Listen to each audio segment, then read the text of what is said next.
The Greater Baltimore Kidney Walk takes place May 6th at a new location, the Weinberg Y at Waverly. As a fundraiser for the National Kidney Foundation, the walk will impact the lives of many people dealing with kidney disease. People like one of my next guests. A superstar rapper signed to Jay-Z's Rock Nation Records, Freeway was diagnosed with kidney disease. It was a shocking revelation that altered his life, but now, as a celebrity spokesperson, he's telling his story in an effort to help others. He is joined by Kimberly Lumpkins, pediatric urologist from the University of Maryland. Thank you both for joining us. Thanks for having us. Happy to have you here. So talk to us about what was happening to you at the time of your diagnosis. Well, I was touring, you know, I was doing a bunch of spot dates and everything, so a few months before I was diagnosed, I was just feeling very fatigued. You know, I wasn't sure if it was coming from all the work that I was putting in or if it was something else. So I got to a point where I realized it was definitely something else. So I went to the doctors and, you know, gave blood work. And probably like a week after that, my doctor told me to get to the emergency room. My creatinine levels was through the roof. My creatine was out of whack. So, you know, first thing I did was went to the masjid. I prayed, I asked God to help me deal with it. Then I went to the hospital and I was diagnosed. And how old were you at the time? 37. 37, so young man, fit, at the prime of your life. You're not expecting this diagnosis. Not at all. When it comes your way, how did it alter your life? I mean, it was definitely a huge lifestyle adjustment. I had to do dialysis 3 times a week, 4 hours a day, you know, so that's a huge adjustment. You know, I had to change my diet, watch what I eat, you know, and being a dialysis patient, I have to watch my fluid intake. So, you know, it's a huge adjustment, but I'm up for it.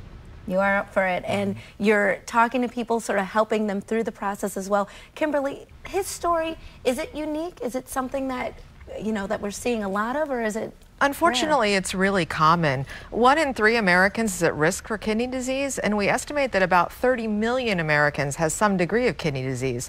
The trouble is that your kidneys work really hard. They want to help you out, and so they will hang in there till the very last moment, and they don't show any symptoms. You feel fine right up until you get to the point where you're fatigued, as Freeway was, and you don't feel like yourself. And at that point, you've often already had at least 90% of your kidney function lost. So it's really late if we wait for symptoms. It's easy if you're hurt, you go to the doctor, but your kidneys don't tell you that. They try to help you out till they just can't anymore.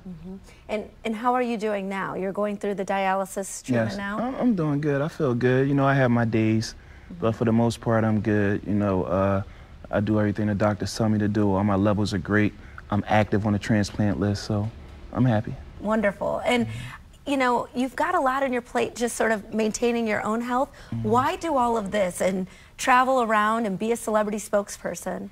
I feel as though it's important to spread the awareness, because I was running around with 3 of the leading risk factors for kidney disease, and I was unaware of it. So if I could... What were those factors? Sorry to interrupt. High blood pressure, diabetes, and just surprisingly, just being African American is a risk factor. So. And that's something that we hear a lot of, especially in the state of Maryland. Absolutely, absolutely. African Americans are 3 times more likely to get kidney disease than Caucasian folks are, and Hispanics are 1.5 times more likely than Caucasian folks. So it's a huge risk factor, and we know that you can affect your risk of kidney disease by controlling diabetes, by controlling blood pressure. So there are things that you can do to try to decrease your likelihood of requiring dialysis. If we catch it early, then you know that you need to do these things, which is why screening is so important. And this walk coming up on May 6th builds a lot of awareness. I know that you're going to be there as a celebrity ambassador, so people will be down there. Will you sign autographs for them and take most pictures? Definitely. Last year I was there, I gave a performance.